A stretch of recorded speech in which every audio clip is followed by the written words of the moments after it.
32 নম্বর বঙ্গবন্ধু শেখ মুজিবুর রহমান, যেটি বাংলাদেশের প্রাক্তন রাষ্ট্রপতি তার বাসভবনটি, যেটি ছাত্র জনতা বিক্ষোভের মুখে যে বাসভবনটি ভেঙে ফেলা হয়েছে, এবং সেই বাসভবনের সামনে এখন ছাত্র জনতার উদ্যোগে একটি গরুর মাংস এবং খিচুড়ির একটি আয়োজন করা হয়েছে। সেটির সামনে থেকে সরাসরি এই মুহূর্তে যাই, যেদিন ফেসবুক লাইভের মাধ্যমে আপনাদের সাথে যুক্ত রয়েছি। যদি মিলাদের যেমন আমরা করি তবরক, এটা আনন্দ, এটা আনন্দ, দেশের জন্য একটা আনন্দ বড় গণমুহূর্ত। এটা সারা দেশে আপনি দেখছেন যে এখানে ভাঙার পরেই সারা দেশে বিভিন্ন জায়গায় ভাঙা শুরু হয়েছে। তো এটা একটা মানুষ উৎসবের মতো দেখতেছে। এটা আজকে যেমন আমরা নাম দিয়েছি যেটা আমাদের একটা ঈদ, যদি ধরি একটা ভাষায়, ধর্মীয় ভাষায়, এটা আমাদের একটা ঈদ বা খুশি। এটা তো আমাদের 5ই আগস্টে করা কথা ছিল। আসলে হাসিনা লাইভে আসলো না আসলো, আসলে এগুলো আমাদের এখন আসলে মাথা ঘামায় না। ওটা ও যত এগুলো করবে, আর আসলে ওর ফুসে ওঠার তো জায়গা ওইটাই আছে।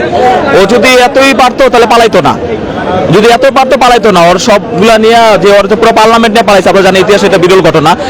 ওর লাইভ নিয়ে যে আসলে আমরা কোনো ভাবনাই না, এগুলো আমরা একটা বার্তা দিতে চাই যে আমরা ঐক্যবদ্ধ আছি। ও লাইভে আসে কি প্যাচ লাগানোর জন্য, বিভিন্ন প্যাচ লাগানোর জন্য আসে। এখন এই বার্তাটা যদি ও নেয় নিলে ভালো, যে কি হবে। কিন্তু আমাদের সামনে আমাদের লক্ষ্য আছে যে আমরা মিশন যে টুঙ্গিপাড়া, যেটা মার্চ টু টুঙ্গিপাড়া আমরা পালন করব সামনে। RICL TMX, যুগের পর যুগ স্থাপনা থাকে মজবুত। এখানে আপনারা দেখতে পাচ্ছেন যে খিচুড়ি রান্না হচ্ছে। যারা ছাত্র জনতা রয়েছেন তাদের উদ্যোগে তারা বলছেন যে ফ্যাসিস্ট স্বৈরাচারী যারা শেখ হাসিনার বক্তব্যের পরিপ্রেক্ষিতে যে ক্ষিপ্ত জনগণ, যে ধানমন্ডি 32-এর যে বাড়িটি তারা ভাঙচুর করেছে, সেই ভাঙচুর উপলক্ষে তারা এই আয়োজনটি তারা করেছে। এর আগেও তারা আয়োজন করতে চেয়েছিল, কিন্তু তারা আয়োজনটি করতে পারেনি। উৎসুক জনতা এখানে দেখছে এই রান্নার কার্যক্রমটি, পাতিলগুলো রয়েছে, এবং সেখানে দর্শক আমরা একজনের সাথে কথা বলবো যারা আয়োজন করছেন। আয়োজনের সাথে রয়েছেন ছাত্র জনতার পক্ষ থেকে আয়োজন করেছে। আমরা যে উৎসব, এই যে ফেসিবাদের বিরুদ্ধে সবাই ঐক্যবদ্ধ হয়েছে, এই উৎসবকে আমরা একটা ভুরিভোজের রূপ দিয়েছি। ব্যতিক্রমে আয়োজনের কারণ হচ্ছে আমরা বাংলাদেশের মানুষ জানেন উৎসব প্রিয়, উৎসবে তারা ভুরিভোজ করতে পছন্দ করে। এই জন্য আমরা আনন্দটা সবার মধ্যে ছড়িয়ে দিতে চাই।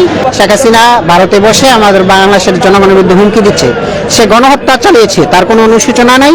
সে বরঞ্চ আরো সেই মানুষকে গণহত্যার হুমকি দেয়। উৎসুক জনতা কিন্তু এখানে ভিড় করছেন। তারা উৎসাহের সাথে তারা কিন্তু দেখছেন এই গরুর মাংসের যে ভুরি ভোজটি রয়েছে। সাধারণ ছাত্র জনতা যারা এই শেখ মুজিবের যে বাসভবনটি রয়েছে, যারা ভাঙচুর করেছিলেন, তারা সেই আনন্দ ঘন পরিবেশে তারা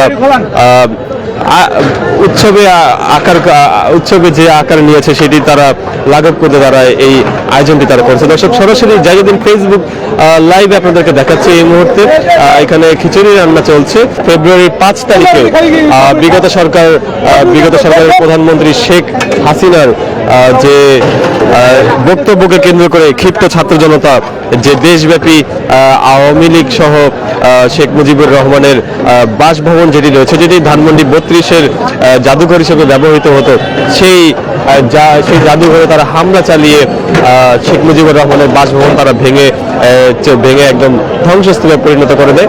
এবং সেইটিকে কেন্দ্র করে ছাত্র জনতার উৎসাহে এই গরুর মাংসের একটি ভুরি ভোজের আয়োজন তারা করেছে বলে আমাদেরকে যতটুকু আমরা জানতে পেরেছি। কি পরিমাণ মাংস এই মুহূর্তে রয়েছে, এবং এই মাংসগুলো উৎসাহী জনগণ আগ্রহ এবং উদ্দীপনার সাথে তারা দেখছে যে কিভাবে রান্না কার্যক্রম তারা চলছে। অনেকেই অপেক্ষা করছেন কখন এটি রান্না হবে, কখন হবে সেই মহেন্দ্রক্ষণ, যখন তারা এই গরুর মাংসটি যখন তারা খেতে পারবেন, যখন তারা ঠিকভাবে খেতে পারবেন, এতটুকু আমরা জানতে পেরেছি।